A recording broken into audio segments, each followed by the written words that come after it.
Assalamu alaikum. Good morning. Good morning, everybody. Welcome to Geo Pakistan with Huma and Abdullah. Okay, so this is going to be 14 August weekend. हकीकी आज़ादी वाला weekend. ये क्यों? अभी हमने आज इस तरह नहीं स्टार्ट करना, तो आज हमें मेरा झंडा नजर आ रहा है. तुम्हें सही लगा है? हाँ सही लगा है. तो लिहाजा हमने झंडे भी लगा लिए हैं, और अगर आप सड़कों पे निकले हो, ज़रा मौसम को आपने एंजॉय किया हो, तो देखेंगे आपके हर जगह जी झंडे ही झंडे बिक रहे हैं. नए नए तरीके के बैजेस, और आपको पता है ना, हर साल कोई नई एडिशन होती है, कोई नए रंग आ जाते हैं, कोई नए डिज़ाइन आ जाते हैं. हालांकि हमारे ऑब्वियसली एक ही झंडा है, लेकिन उसमें शेप्स बड़ी अजीबो गरीब सी आना स्टार्ट हो गई. Made in China. Made in China ने तो मतलब ऐसी इनोवेशंस निकाली है, बहुत ज्यादा है हमारे पास. But I just like the बस झंडा ही रहना चाहिए, और उसमें और चीजें नहीं होनी चाहिए. बच्चों को जरा हम मुखातिब करके कहेंगे कि रेडीमेड झंडे वंडे जो मिलते हैं वो तो मिलते हैं, लेकिन आई वंडर झंडियां लगाने का बिल्कुल ही रिवाज अब तो मुझे कहीं नहीं नजर आती हैं. झंडियां लगी हुई घरों पे, मोहल्लों में, वो जो वैसे तिकोन टाइप होती थी. तिकोन टाइप नहीं, वो जो झंडे की शेप की एक लाइन में लगी होती थी, एक लाइन में कागज की झंडियां.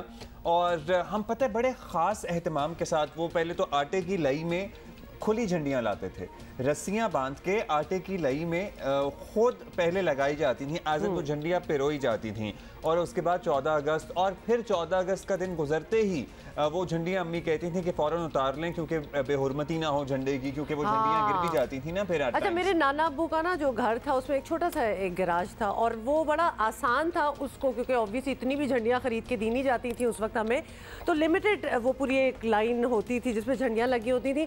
तो वो एक मतलब वो लगता था 14 अगस्त को हम लगाते थे, सारे कजन्स हम इधर उधर से आए होते थे नाना अब्बू के घर, और फिर वो लिटरली 1-2 महीने उधर ही रहती थी. मतलब जब तक वो बारिशों से, और फिर उतारना नहीं पड़ता था, सफाई नहीं होती थी, बिकॉज वो इतना अच्छा पैटर्न बन जाता था कि every year it used to be decorated like that. So cousins का अलग से कंपटीशन होता था कि कौन ज्यादा अच्छी झंडियां लगाएगा, कौन ज्यादा अच्छा घर सजाएगा. हाँ, ये भी होता है. सो बच्चों और बच्चों का क्या कसूर है? मेरा ख्याल है वालिदैन को जरा उनको याद दिलाने की जरूरत है. बच्चों के साथ मिलकर अगर इस तरह की कोई एक्टिविटी करेंगे तो उन्हें इस दिन की इंपॉर्टेंस का अंदाजा होगा, क्योंकि हमें क्यों ये सब चीजें आज याद हैं या यहाँ बैठ के हम दोहरा रहे हैं, क्योंकि हमारे वालिदैन ने, हम सब ने मिलकर ये सब कुछ किया हुआ है. सो मैं अच्छा भाई, बच्चों के लिए मुसलसल हर 2 दिन बाद, क्योंकि वो एक आध झंडा घुमा देते हैं, तो वो फिर मैं सिग्नल से लेता हुआ जाता हूँ. अच्छा, अब मैंने एक और चीज, शहबाज गिल के अरेस्ट के बाद, और आपको पता है ये बात ऐसी है ही नहीं कि जिसको जो दबी जाए, इसकी तो तय तक जाना बहुत जरूरी है. देखिए जी, एक तो अब्दुल्ला, हुम्मा, अस्सलाम वालेकुम. देखें, इस बात को लेकर के अभी तक आप देख लें कि तकरीबन तीसरा दिन है आज गिरफ्तार हुए शहबाज गिल को. अभी तक पार्टी ने उनको ऑन नहीं किया उस तरीके से. जहाँ तक आप पीटीआई की बात कर रही हैं या बनी गाला की बात कर रही हैं, तो बिल्कुल टीवी की हद तक तो ठीक है. चेयरमैन तरीके साहब ने आके प्रेस कॉन्फ्रेंस भी की और अपना लुबे लबाब भी, लेकिन अगर आप उनकी तकरीर को गौर से देखें तो उन्होंने उनको एक तरीके से डिसऑन भी कर दिया कि अगर शहबाज गिल ने कुछ ऐसा किया था तो या तो उनको ऑन करते. इसका मतलब है कि उन्होंने उनके बयान से अलग का जो है वो तकरीबन तमाम ही पीटीआई के जितने भी बड़े लोग थे, अगर कुछ ऐसा किया था, अगर कुछ ऐसा कहा था, मतलब शहबाज गिल ने कहा था, हम ये भी नहीं कह सकते कि उन्होंने डिसऑन ही कर दिया, और वो मजम्मत भी कर सकते थे इसकी. नहीं, देखें, वही बात है ना कि बस उन्होंने मतलब दोनों तरीके से दोनों लोगों को खुश करने की कोशिश की, कि अपने आप को अलग भी करने की कोशिश की, और थोड़ा सा अपने आप को उनको ये भी कहने की कोशिश की कि भी हम उनकी मतलब उनको ये कहने का मकसद था कि पार्टी पॉलिसी नहीं थी. दबे अल्फाज में अगर मैं उसको ये डिफाइन करूं, कहने का मकसद ये है कि शहबाज गिल ने जो अगर थोड़ी सी अगर मैं शहबाज गिल को डिफेंड करना चाहूँ यहाँ पर, तो शहबाज गिल ने आके पार्टी के लिए सारा कुछ किया था ना, लेकिन शहबाज गिल को पार्टी ने तो डिसऑन कर दिया. 3 दिन से बेचारा वहाँ हवालात में, उसी कपड़ों में जिसमें गिरफ्तार हुआ था, उसमें पसीनों में बुरे हाल में वहाँ पड़ा हुआ है. पार्टी की कोई क़यादत उससे मिलने नहीं गई, घर वाले उसके यहाँ मौजूद नहीं है, कोई बंदा उससे मिलने नहीं गया. यहाँ पर तो साइकिल चोरी हो जाए तो साइकिल मोहल्ले वाले जाके एक जोड़ा कपड़ा दे आते हैं, खाना डब्बे में जो रुमाल में डाल के दे आते हैं कि यार, क्योंकि आपको पता है थाने में कहाँ खाना उस स्टैंडर्ड का मिलता है. शहबाज गिल साहब तो बहुत बड़े आदमी है, ग्रीन कार्ड होल्डर है, अमेरिका में सारी उम्र रहे हैं, प्राइम मिनिस्टर ऑफिस में उन्होंने 4-5 साल गुजारे हैं, पंजाब हुकूमत में वो साथ रहे हैं, तो बड़े अच्छे खाने खाते हैं. रोजाना उनके डिनर होते हैं, कभी 5 स्टार होटल में, कभी कहाँ. आज तीसरा दिन है, उनको यहाँ पर किसी ने पूछा तक नहीं है कि शहबाज गिल नामी कोई शख्स भी मौजूद है. तो मैं तो मेरी हमदर्दियाँ उनके साथ है, साफी मैंने तो उनको यहाँ पर बड़ा अर्से कवर भी किया है. तो मुझे तो दिली दुख भी है कि वो आज बेयारो मददगार 3 दिन से यहाँ पर एक थाने में मौजूद थे और सिर्फ फैसल चौधरी और अली बुखारी जो उनके सो कॉल्ड वकील हैं, जो खुद साख्ता वकील बन के यहाँ पर आए हुए थे और वो उनका केस यहाँ पर लड़ रहा है। शौज़ब और अली नवाज अवान पहुंचे, मतलब वो भी इतना ज्यादा सोशल मीडिया और मीडिया पे सवालात उठाए गए कि जनाब इनको वो भी अदालत देखे, कचहरी आना अब्दुल्ला, कचहरी आना और थाने आने में फर्क। कचहरी में तो क्योंकि आपको पता है सारा मीडिया मौजूद है, ये बाकायदा तौर पर एक फोटो मीडिया इन्विटेशन जारी होता है। यानी जो ड्राइवर की जो अहलखाना गिरफ्तार हुए हैं तो उनको पेशी पर भी मीडिया इन्विटेशन जारी होता है मीडिया सेल से। तो ये तो कोई नई बात नहीं है। मैं तो थाने जाने की बात करता हूँ कि यहाँ पे साइकिल चोरी या जो मोटरसाइकिल एक्सीडेंट में कोई बंदे अगर 2 थाने जाते हैं तो उनके लवाकिन या उसके जो दोस्त या मोहल्लेदार एक जोड़ा कपड़ों का, क्योंकि जिस मोटरसाइकिल में जहाँ पे एक्सीडेंट हुआ होता है वो कपड़े पसीने के गंदे हुए होते हैं, फटे हुए होते हैं, या रुमाल के अंदर कुछ खाना, कोई होटल से कोई ये वो दाएं बाएं करके अगर आपको पीटीआई के अगर ये में बताइएगा अयाज, आप इतने अरसे से पाकिस्तान तहरीक इंसाफ को कवर करते हैं, अब पीटीआई का जो आम कारकुन है ना वो भी एक शहबाज गिल का बहुत फ़ैन नहीं है, हम ये नहीं अल्फाज इस्तेमाल करेंगे कि पसंद नहीं करता है, शहबाज गिल का बहुत एडमायरर या मद्दाह नहीं है। सो पीटीआई की जो दीगर लीडरशिप है या क़यादत है, क्या ऐसा ही है, मतलब बहुत ज़्यादा पजीराई हासिल है क्या इन्हें पार्टी के अंदर भी अपनी गुफ्तगू और अंदाज से और अतवार पे? देखिए मैं आपको ऑनेस्टली बता रहा हूँ, जितने भी पार्लियामेंटेरियन के साथ मेरा उठा बैठा था कोई भी इनको पसंद नहीं करता। जितनी भी स्पेशली खवातीन एमएनए जितनी भी थी, इनके जो तरीका बात करने का था सख्त नापसंद किया जाता था। वो कहते थे कि इस शख्स को बात नहीं करने आती, क्योंकि इमरान खान साहब के बड़े करीब रहे, बहुत ज़्यादा इमरान खान साहब इन पे ट्रस्ट करते हैं, इमरान खान इनकी काफ़ी ज़्यादा बात मानते हैं बकौल उनके, तो मजबूरी में इनसे बात करनी पड़ती है। कोई भी इनसे खुशी से बात करने को तैयार नहीं है। कोई भी आदमी इनके बात करने के तरीके से, स्पेशली ख़वातीन के हवाले से मैंने बात इसलिए की क्योंकि मैं ख़वातीन के काफ़ी ज़्यादा जो पार्लियामेंटेरियंस हैं उनके साथ मेरा उठना बैठना है। उनके ये अल्फाज थे कि ये शख्स जो है इवन बात करने के भी काबिल नहीं है, ये उनके अल्फाज थे। मेरे पास वो मैसेजेस भी मौजूद हैं जो मेरे साथ उनके एक्सचेंज होता रहा है शहबाज गिल के हवाले से। जब भी कोई इशू होता था तो ये समझते हैं कि खान साहब का अगर कई वो तो खैर समझते हैं कि खान साहब बहुत पॉपुलर लीडर हैं, लेकिन अगर कहीं खान साहब के कहीं कुछ परसेंटेज पे अगर मुखालफत है और अगर खान साहब को लोग नापसंद करते हैं तो कुछ उसमें शहबाज गिल का भी जो है वो हिस्सा है कि वो जिस तरीके से वो बात करते हैं और खान साहब के केस को जिस तरीके से प्रेजेंट करते हैं तो उसमें शहबाज गिल साहब का बहुत बड़ा हाथ है। अब अच्छा यार हमारे साथ ही रहिएगा, हम जरा बता दें कि फवाद चौधरी भी फाइनली पहुंच गए हैं पेट कचहरी, और इनके भाई तो मतलब वकील हैं ही, फैसल चौधरी जो पहले दिन से इनके साथ हैं, आज इससे पहले पेशी पे भी हमने देखा था। लेकिन फवाद चौधरी क्योंकि पहली पेशी पे लिटरली हम अरफा से पूछते रहे कि भाई इर्द गिर्द जरा देखें कि टेबल के नीचे कि दरवाज़ों के पीछे कोई नहीं नजर आया, सिर्फ सोशल मीडिया वॉरियर बन के इनके तमाम रहनुमा जो हैं वो लड़ते रहे या बयानात देते रहे। अब कमल शौज़ब आई हैं, अली नवाज अवान आए हैं और फवाद चौधरी भी आ गए हैं। अच्छा अयाज, अब ये बता दें ज़रा कि पीटीआई को अंदाज़ा है कि सानिहा लसबेला और उसके बाद जो हरकतें सामने आई और उसका रिएक्शन और अब ये शहबाज गिल वाला मामला, इनको अंदाज़ा है कि गले पड़ गया या गले पड़ सकता है, इससे इतनी जल्दी जान नहीं छूटने वाली? देखिए अब्दुल्ला, मैं थोड़ा सा इसको इस तरीके से डिफाइन करूंगा कि जिस तरीके से ये पॉलिटिकल लीडर्स और पार्टीज को जिस तरीके से ट्रोलिंग हो रही थी मीडिया चैनल्स के खिलाफ, जिस तरीके से मीडिया पर्सन्स के खिलाफ, जिस तरीके से आपने भी बड़ा अच्छा इसको एलिब्रेट किया कि ये मीडिया जो है ये चैनल मेरा, ये एंकर मेरा, ये सहाफ़ी आपका, इस तरीके से जिस तरीके से ये जिस दीदा दलेरी के साथ ये चल रहे थे, इन्होंने इदारों के अंदर बहुत बड़ी तकसीम डाल ली थी। मैं ये आपको बड़े वसूख से देखे, मुझे 10 साल हो गए इस पाकिस्तान तहरीक इंसाफ को कवर करते हुए। मैं पाकिस्तान के सबसे बड़े चैनल का एक रिपोर्टर हूं जो पीटीआई को 10 साल से कवर कर रहा हूं। मैं पीटीआई के इस फिलॉसफी को बड़े बेहतर तरीके से जानता हूं कि पीटीआई ने इस इदारों के तकसीम के हवाले से कितना बड़ा प्लान बनाया हुआ था। मैं आपको बताऊँ, ये जनरल मेरा, ये आपका, ये फलाना मेरा, रैंक के अंदर की तकसीम की जो बात कर रहे हैं, ये बाकी इन्होंने बड़ी ज़बरदस्त किस्म की लकीर खींची हुई थी। ये बड़ा ज़रूरी था कि ये एक्शन होना, क्योंकि ये आगे जाकर बड़ा खतरनाक हो रहा था। और ये तो एक एग्जाम्पल है। फवाद चौधरी साहब जिन्होंने लातालुकी का इजहार अभी आकर किया है, ये बड़े अपनी प्रेस कॉन्फ्रेंसेस में बाकायदा तौर पर जो इस हाई रैंक्स को मुखातिब होकर जो है वो धमकियां देते रहे। आप देख लें, वीडियोस मौजूद हैं, पैमरा उठा के देख लें। हम उस प्रेस कॉन्फ्रेंस में मौजूद है, हाई रैंक्स को इन्होंने मुखातिब होकर धमकियां दी हैं कि आप इस तरह ना करें, इस तरह हो जाएगा। तो इनको इतना दीदत दे दी किसने दी? माजी में भी सियासतदान तकारीर करते रहे, माजी में भी लोग एक दूसरे पर तनकीद करते रहे, लेकिन इन रैंक्स को किसी ने मुखातिब नहीं किया।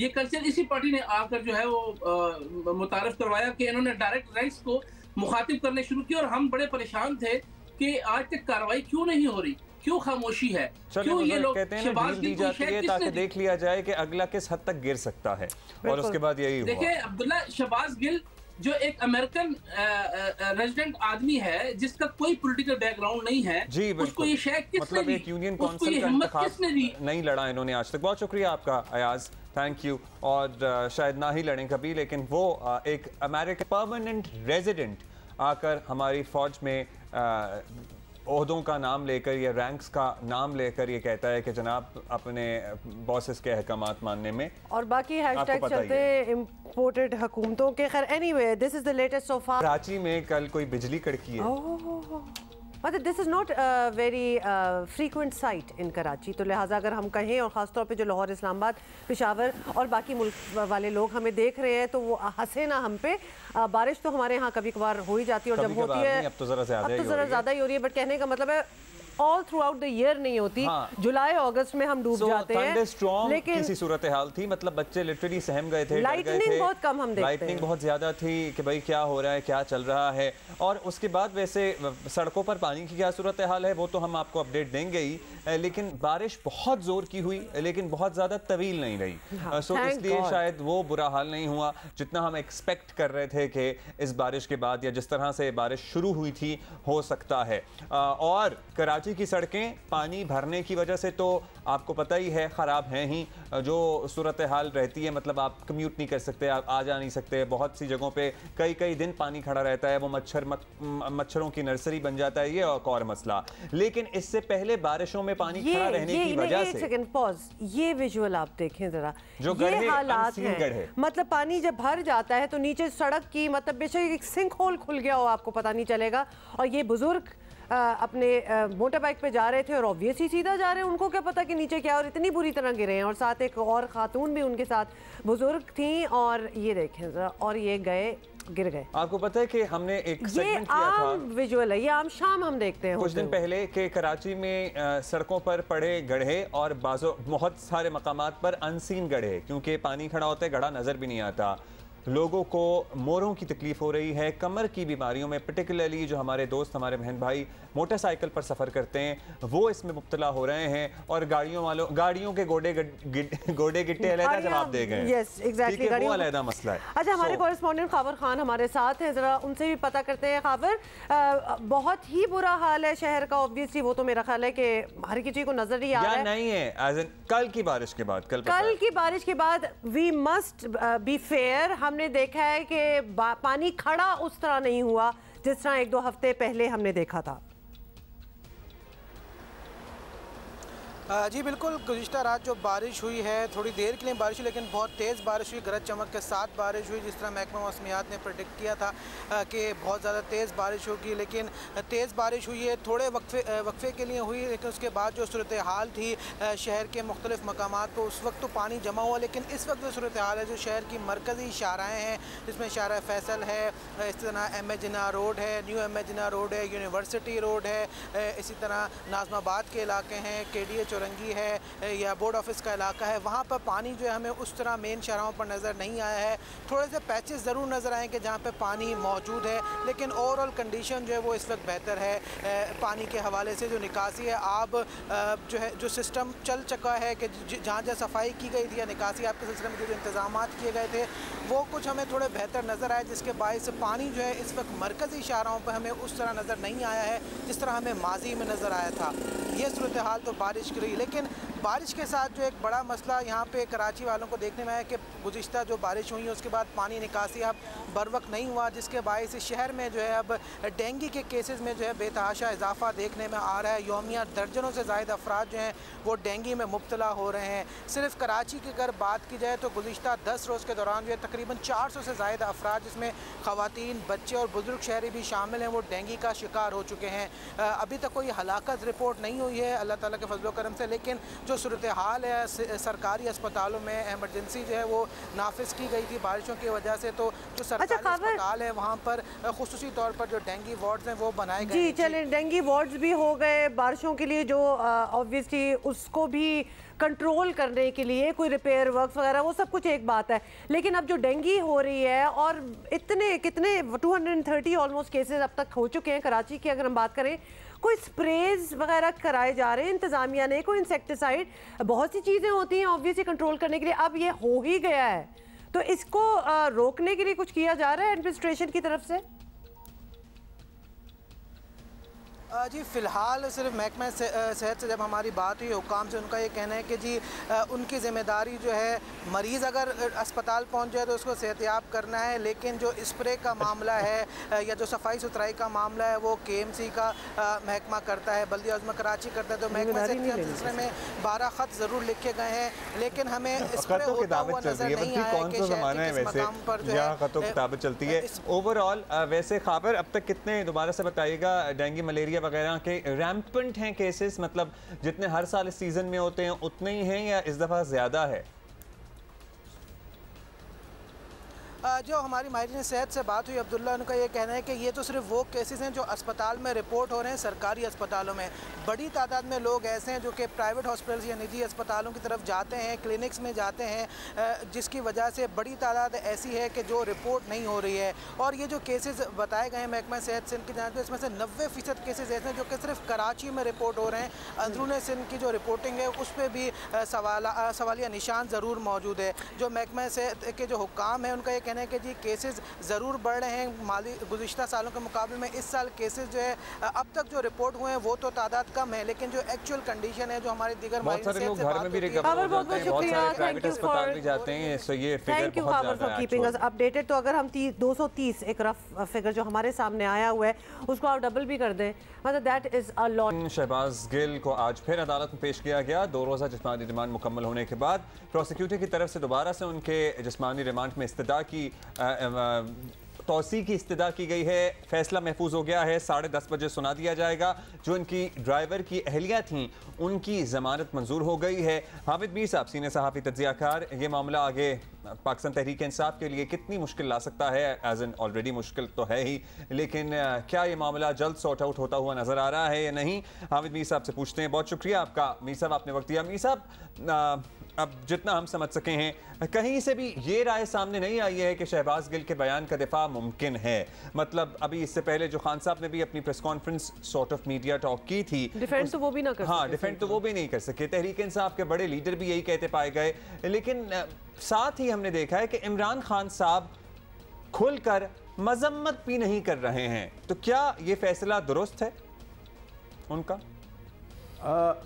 अगर आप मुझे इजाज़त दें तो मैं एक बहुत क्रूड किस्म की एग्ज़ाम्पल है वो इस्तेमाल करना चाहूँगा कि शहबाज गिल साहब का जो बयान है वो दरअसल इमरान खान साहब के लिए एक छिपकली बन चुकी है, और छिपकली फंस गई है, ना उसको वो निगल सकते हैं ना उसको फेंक सकते हैं। क्योंकि मैं शहबाज गिल साहब को छिपकली से तशबीह नहीं दे रहा, चलें आप इसको गले की हड्डी भी कह सकते हैं कि गले की हड्डी बन गई है, ना नीचे जा रही है ना बाहर आ रही है। तो हड्डी में से और छिपकली में से आप किसी भी चीज़ का इंतखाब कर लीजिए। तो हड्डी भी गले में जब फंसती है तकलीफ़ दे होती है, बुरी चीज़ है। छिपकली भी कहीं से आपके खाने में गिर जाए या आपके गले में फंस जाए तो ना आप उसको उगल सकते हैं ना उसको निगल सकते हैं, वो भी बुरी चीज़ है। तो ये शहबाज गिल साहब का जो बयान है ये बहुत बुरा बयान था, और तहरीक इंसाफ के जो बहुत से अहम रहनुमा हैं उनकी अक्सरियत ऑफ द रिकॉर्ड इस बयान को दुरुस्त नहीं समझती। लेकिन इमरान खान साहब को चाहिए था कि बीइंग अ लीडर, पार्टी के हेड हैं, उन्हें इस बयान से या तो मुकम्मल लातलकी का ऐलान करना चाहिए था या फिर वो इस बयान को मुकम्मल तौर पे ओन करते, लेकिन उन्होंने ये दोनों काम नहीं किए। इसका मतलब ये है कि वो कन्फ्यूजन का शिकार है। तो तहरीक इंसाफ को कन्फ्यूजन से निकलना होगा, या तो वो इस बयान से मुकम्मल लातलकी का ऐलान करें या फिर इस बयान को ओन करें। ओन करना उनके लिए बहुत मुश्किल है, लातलकी का ऐलान करना जो है वो उनके लिए आसान है, लेकिन वो नहीं कर रहे। शायद इसमें वो समझते हैं कि हमारी सुबकी होगी, लेकिन उनको एक लाइन लेनी चाहिए, क्योंकि कभी कभी किसी पार्टी को ऐसे हालात का सामना भी करना पड़ता है जब उसकी लीडरशिप का इम्तिहान हो जाता है कि उस इम्तिहान में उन्होंने एक दुरुस्त फैसला करना होता है। तो अगर आप दुरुस्त फैसला नहीं करेंगे तो आपका जो मुस्तकबिल है उस पर बेयकीनी के और मायूसी के साए भी छा सकते हैं। मीर साहब हम दुरुस्त वैसे हड्डी फैसला पे तो इत्तेफाक करेंगे बाय द वे मीर साहब, चुटकुली पे नहीं। अच्छा खैर एनीवे दुरुस्त फैसला तो तब होगा जब कोई फैसला होगा। He is really in the middle right now, तो वो बिल्कुल इस वक्त फैसला नहीं कर रहे, ऑलमोस्ट एज इफ कोई वो इंतज़ार कर रहे हैं कि क्या लाइन ली जाए, और टाइमिंग भी एक चीज़ होती है, it's already too late for that. अच्छा मीर साहब, अब हालिया दिनों में खान साहब एक से ज़ायद मरतबा ये इशारा भी दे चुके हैं कि उनकी पार्टी जो है वो तोड़ने की कोशिश की जा रही है। तो आम तौर पर पार्टी तोड़ने का मतलब होता है कि कोई फॉरवर्ड ब्लॉक बन जाना, कोई बगावत हो जाना। तो क्या तहरीक इंसाफ में ऐसा होना मुमकिन है? ये पाकिस्तान की तारीख जो है ना, ये पार्टियां तोड़ने वालों से भरी पड़ी है, और पार्टियां जो हैं वो टूटी भी हैं, एक नहीं कई पार्टियां टूटी हैं। मैं आपको कहां से शुरू करूं? 49 से ये काम शुरू हो गया था। बहुत सी पार्टियां हैं पाकिस्तान में, ये कोई नई बात नहीं है कि इमरान खान साहब को ख़तरा नज़र आ रहा है कि उनकी पार्टी जो है उसको तोड़ने की कोशिश हो रही है। बहुत सी पार्टियां टूटी हैं, लेकिन देखें अगर लीडरशिप जो है वो साबित कदम हो, पुरअज़म हो, तो पार्टियां नहीं टूटती। और अगर आपका कोई ग्रुप बन भी जाएगा तो वो ग्रुप कामयाब नहीं होगा। नेशनल पीपल्स पार्टी आज कहीं पे भी नहीं है, प्रोग्रेसिव पीपल्स पार्टी आज कहीं पे भी नहीं है, पैट्रियट आज कहीं पे भी नहीं है। हाँ, काफ लीग अपनी जगह पे मौजूद है, और ये वही काफ लीग है जिसके बारे में इमरान खान साहब ने अपनी किताब में लिखा है कि जब मुझे जनरल परवेज़ मुशर्रफ ने कहा कि आपको इसके साथ अलाइंस करना है, तो मैंने कहा नो वे, मैं इसके साथ अलाइंस नहीं करूँगा। वही काफ लीग है जिसके लीडर परवेज़ लाई साहब को इमरान खान साहब पंजाब का सबसे बड़ा डाकू कहा करते थे। तो वो आज परवेज़ लाई साहब उनके इत्तेहादी हैं, अच्छी बात है, इमरान खान साहब ने उनको अपना इत्तेहादी बना लिया है। लेकिन ये पार्टियाँ अगर लीडरशिप मजबूत हो तो पार्टियाँ इतनी आसानी से नहीं टूटती। मैंने आपको मिसालें दे दी हैं, तो इमरान खान साहब को इतना घबराने की ज़रूरत नहीं है। अगर वो नाअहल हो जाते हैं और उनकी जगह पे शाह महमूद कुरैशी साहब या परवेज़ खटक साहब पार्टी के सरबराह बन जाते हैं, तो ये इमरान खान साहब की लीडरशिप का इम्तिहान होगा। अगर उनको अपनी लीडरशिप पर एतमाद है तो नाअहली के बाद भी वो अपनी पार्टी की क़यादत कर सकते हैं, जैसा कि नवाज़ शरीफ साहब। आज भी उनकी इम्पोर्टेंस शहबाज शरीफ साहब से ज़्यादा है। शहबाज शरीफ साहब वज़ीर आज़म है और नवाज़ शरीफ साहब के पास कुछ भी नहीं है, लेकिन वो पार्टी की क़यादत कर रहे हैं। तो घबराने की क्या ज़रूरत है इमरान खान साहब को? घबराने की कोई ज़रूरत नहीं है जी। मतलब अल्ताफ़ हुसैन भी जब तो आप पाकिस्तानी सियासी मंजरनामे से आउट है, लेकिन for the longest time he was not in parliamentary politics, लेकिन फिर भी वो अपनी पार्टी को लीड करते थे, हेड करते थे। अच्छा मीर साहब, दूसरी तरफ आपको पता है ये हुकूमत बड़ी खुश है कि जनाब इस केस पे इमरान खान साहब को गद्दार दुश्मन, मुल्क दुश्मन डिक्लेयर किया जा रहा है, जो कि किसी भी लीडर को नहीं किया जाना चाहिए, मुनासिब बात नहीं है। फिर हमने शहबाज गिल के ड्राइवर के अहले खाना वाला मामला भी देखा, उन्हें हिरासा किया गया, ऑल्दो उसकी अहलिया की अब ज़मानत मंजूर हो गई है, लेकिन ये भी तो सरासर सियासी पॉइंट स्कोरिंग है। इनको कोई समझाने वाला नहीं है कि आज के ज़माने में अगर ये हरकतें करेंगे तो तनकीद तो होगी। पाकिस्तान में कई दफ़ा कानून को इस अंदाज से इस्तेमाल किया जाता है कि कानून नाफिज करने वाले इदारे कहते हैं कि हमने तो कानून के मुताबिक काम किया है, लेकिन ये कानून को अपनी मर्ज़ी के मुताबिक इस्तेमाल करते हैं। जो शहबाज गिल के एक असिस्टेंट की फैमिली के साथ जो वाक़या हुआ, उनकी बीवी और छोटी सी जो बच्ची है उसको नाजायज़ तौर पर तंग किया गया, हरासा किया गया, बहुत काबिल मज़म्मत वाक़या है। और अगेन मैं यही कहूँगा कि अगर इमरान खान साहब अपने 3.5 साल के दौरे हुकूमत में अगर इस सिलसिले को रोक देते और ये एक इंस्ट्रक्शन जारी कर देते कि federal government, Punjab government, Khyber Pakhtunkhwa हुकूमत, यहाँ पर जो सियासी मुखालफीन हैं उनके अहले खाना और उनके घर वालों को तंग नहीं किया जाएगा, तो एक अच्छी मिसाल कायम हो जाती। लेकिन आप देखें कि इमरान खान साहब के दौर में क्या कुछ नहीं हुआ। और मुझे ज़ाती तौर पर पता है, मैं अब आपको बहुत सी मिसालें दे सकता हूँ कि जो इमरान खान साहब की जो सियासी मुखालफीन थे उनके घर वालों के साथ क्या क्या ज़्यादतियाँ हुई, इसमें डिटेल में नहीं जाता। लेकिन जो शहबाज गिल के जो असिस्टेंट की फैमिली के साथ हुआ उसकी आप किसी भी तौर पर हमायत नहीं कर सकते। इस्लामाबाद पुलिस का कहना है कि उस खातून ने उनके काम में मुदाखलत की, लिहाजा उनके ख़िलाफ़ कानून के मुताबिक कार्रवाई की गई, लेकिन मेरे ख्याल से ये काम नहीं करना चाहिए। हाँ, आइन और कानून की जो पाबंदी है वो सबको करनी चाहिए, लेकिन आइन और कानून और भी आपको बहुत सी बातें कहता है। तो मैं ये तवक्को करता हूँ कि ये हुकूमत जो ये कहती है कि जी इमरान खान साहब ने पाकिस्तान में सियासी पोलराइजेशन फैलाई, हम पे झूठे इल्ज़ामात लगाए, राना सनाउल्लाह साहब को अपना 15 किलो हीरोइन वाला मुकदमा नहीं भूलता, हनीफ अब्बासी साहब को अपना एफिड्रीन वाला केस नहीं भूलता, ख्वाजा आसिफ साहब को, एहसन इकबाल साहब को और लोगों को, शाहिद खान अब्बासी साहब को अपनी गिरफ्तारियाँ नहीं भूलती। शहबाज शरीफ साहब वज़ीर आज़म हैं, वो बोलते नहीं हैं लेकिन उनको भी 2 मरतबा इमरान खान साहब ने गिरफ़्तार किया और उनके अहले खाना को भी तंग किया गया, काफ़ी उनके रिश्तेदारों को भी तंग किया गया। तो अगर इमरान खान साहब ने अपने दौरे हुकूमत में अपनी अपोजिशन को बहुत ज़्यादा तंग किया, उस पर झूठे मुकदमे बनाए, तो आज की हुकूमत को चाहिए कि वो इमरान खान के नक्शे कदम पे ना चलें और वो काम ना करें कि जिसकी हम इमरान खान के दौर में भी मजम्मत करते थे, और आज भी अगर वही काम शहबाज शरीफ साहब की हुकूमत कर रही है तो हम उसकी मजम्मत पहले भी। और इमरान खान से पहले की हुकूमतें थी, मेरी ना ज़बान पे कट पड़ा हुआ है इसलिए मेरे अजीब सा। अच्छा मैं बोल देती हूँ, एक्चुअली मैं मीर साहब की ये सारी बात सुन रही थी और ये सोच रही थी कि खान साहब से जो तवक्कुआत थी और जो एक्सपेक्टेशन थी, ही सो लर्नड, ही सो एजुकेटेड, पूरी दुनिया इन्होंने फिरी हुई है, कंपैरिजन कर सकते हैं, तो बहुत से प्रैक्टिसेस जो पाकिस्तान में होती होंगी वो ये नहीं करेंगे।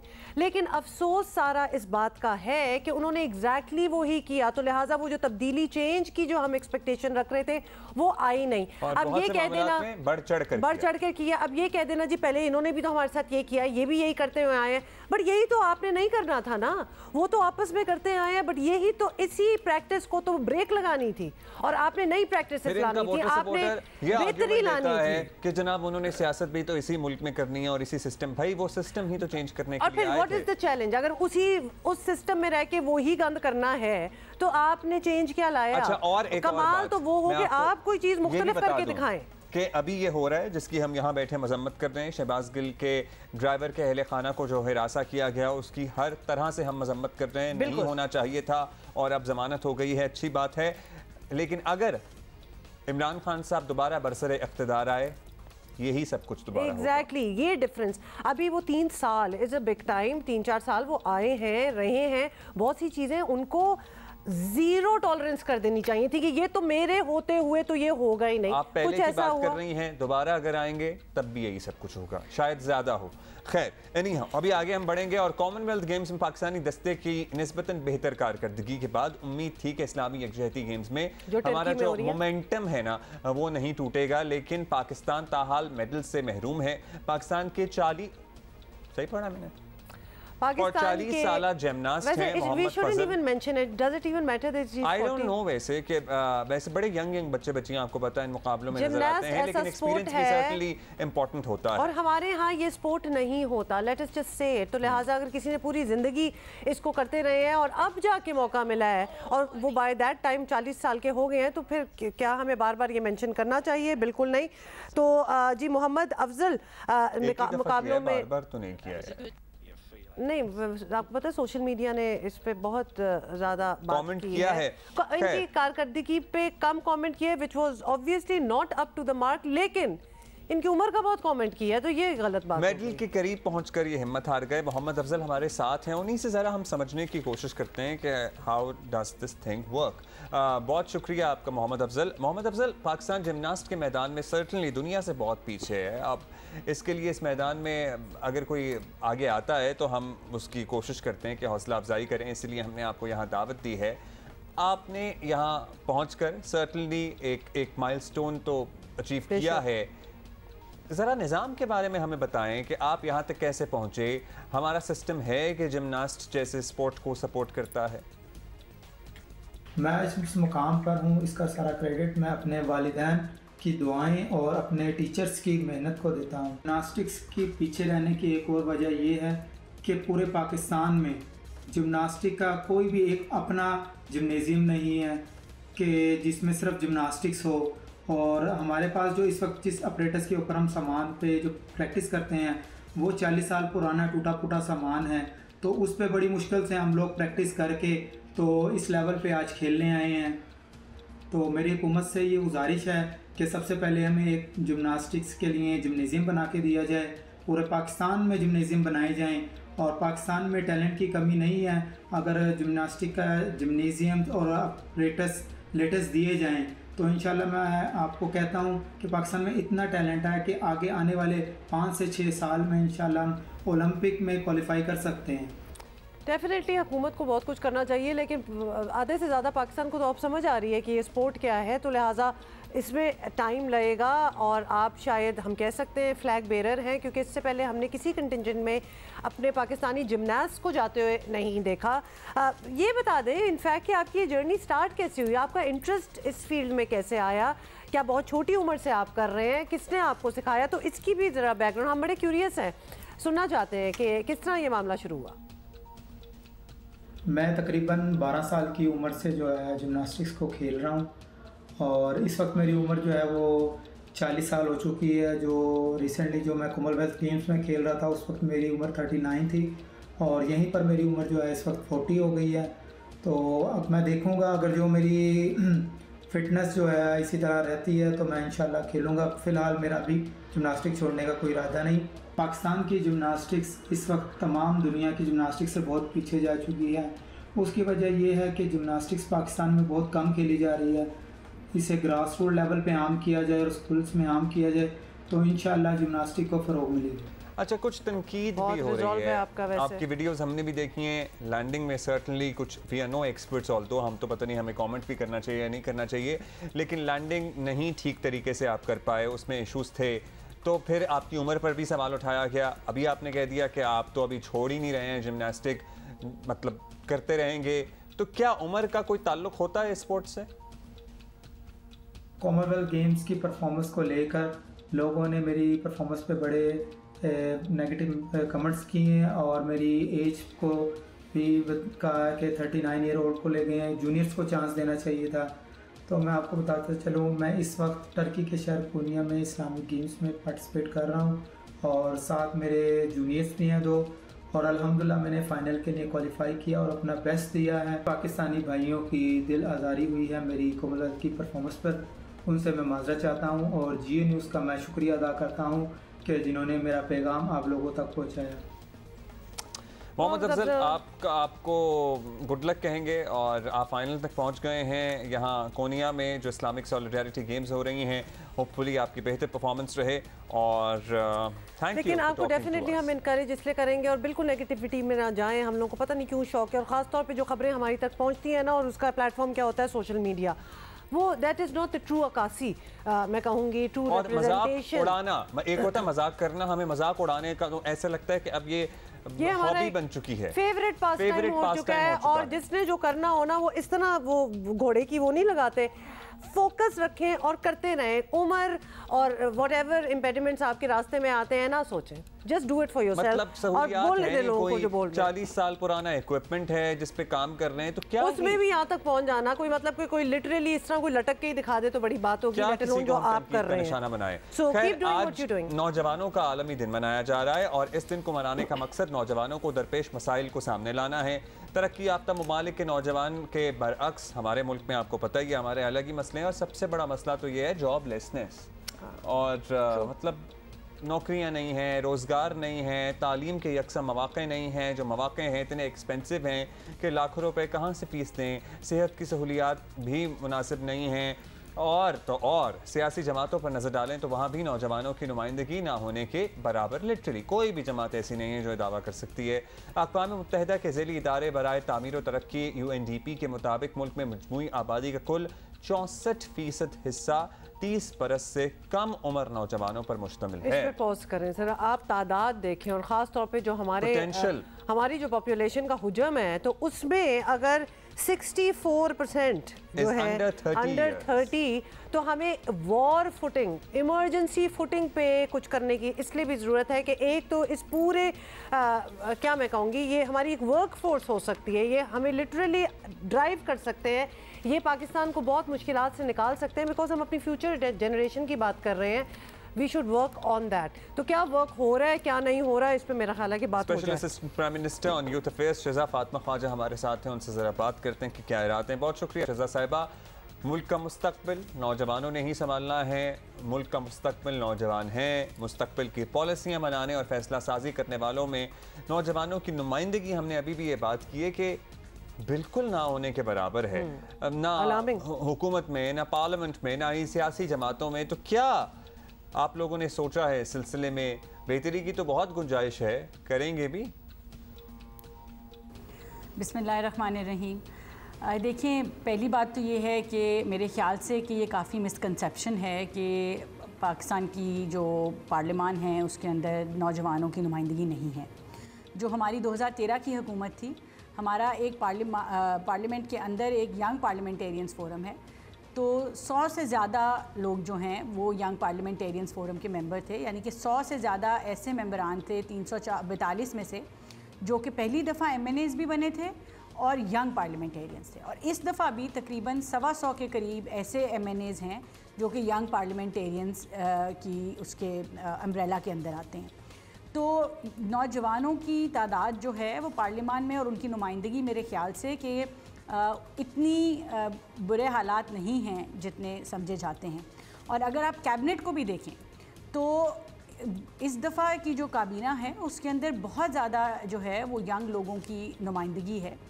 काफ़ी सारे मिनिस्टर्स जो हैं वो ऐसे हैं जो कि यंग पार्लियामेंटेरियंस की कैटेगरी में ही आते हैं। मैं आपको गिनवा भी सकती हूँ, मगर अगर आप काबीना को ओवरऑल देखें तो ऑब्वियसली इसमें सीनियर मिनिस्टर्स होने ज़रूरी हैं, एक्सपीरियंस इंपॉर्टेंट होता है, मगर यंग मिनिस्टर्स भी इस दफ़ा शहबाज शरीफ साहब की जो कैबिनेट है उसमें काफ़ी हैं।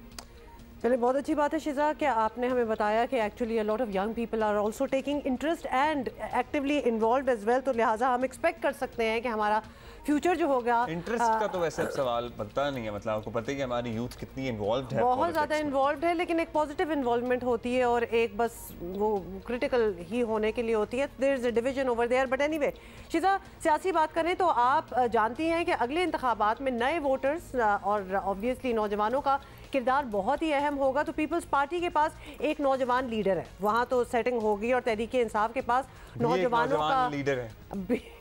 चले, वो भी हम कह सकते हैं महबूब लीडर है। मुस्लिम लीग नून के लिए तो आसार जो है वो अच्छे नज़र नहीं आ रहे। तो नौजवान तो वैसे कुछ पोटेंशियल लीडर्स आपके पास भी हैं, तो उनको मैदान में ले आएंगे या क्या करने का सोचा है? देखिए, ये भी एक गलत फहमी है, ये जो आपने नौजवानों के महबूब लीडर की बात की। अगर आप स्टेटिस्टिक्स देखें पाकिस्तान के, तो सिर्फ वो बच्चे जो ज़रा लाउड हैं या जिनकी आवाज़ आपको ज़्यादा सुनाई देती है, पाकिस्तान की मैं दोबारा रिपीट करूँगी 68% आबादी जो है वो नौजवान है। और ये जो इतना बड़ा मुस्लिम लीग नून का वोट बैंक है, इसमें बेशतर नौजवान बच्चे और बच्चियाँ हैं, और यूथ विंग्स जो हैं वो सबके होते हैं। तो यूथ खाली लाहौर, कराची, इस्लामाबाद की नहीं है जो आपको ट्विटर पे या टीवी पे नज़र आती है। ऐसे देही इलाके, इवन जो शहरों की यूथ है वो हमारे बिल्कुल हमारे यूथ विंग्स हैं। हमारी कन्वेंशन में यंग बच्चे बच्चियां आते हैं।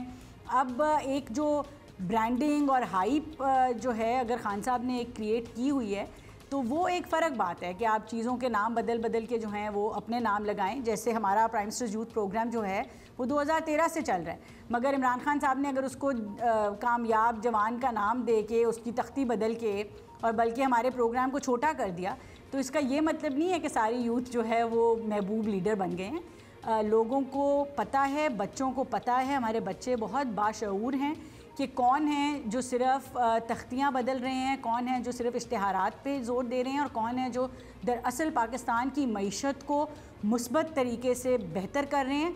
और ये जो मईशत के अंदर बेहतरी है, जो एजुकेशन, एम्प्लॉयमेंट अपॉर्चुनिटीज़ हैं, बच्चे इन चीज़ों की तरफ अब देख रहे हैं। ये वो ज़माना नहीं रहा कि अब आप 4 इश्तिहार चला के जो है बच्चों को अपनी तरफ राग़िब कर सकें। बहुत शुक्रिया आपका शिजा, बहुत बहुत शुक्रिया। डेफिनेटली आप भी बड़ी अच्छी रिप्रेजेंटेशन कर रही हैं of the youth of our country, and looks like inshallah things will be good. We have a bright future. मुआविन ख़ुसूसी बराए यूथ अफेयर्स वज़ीर आज़म की शज़ा फ़ातिमा ख़ाजा। वैसे she is quite a young representation जो यूथ अफेयर्स की अगर हम बात करें, and she seem to have it all under control, और अंडरस्टैंडिंग थी और कॉन्फिडेंस भी था, वही एग्जैक्टली हम बात भी कर रहे हैं।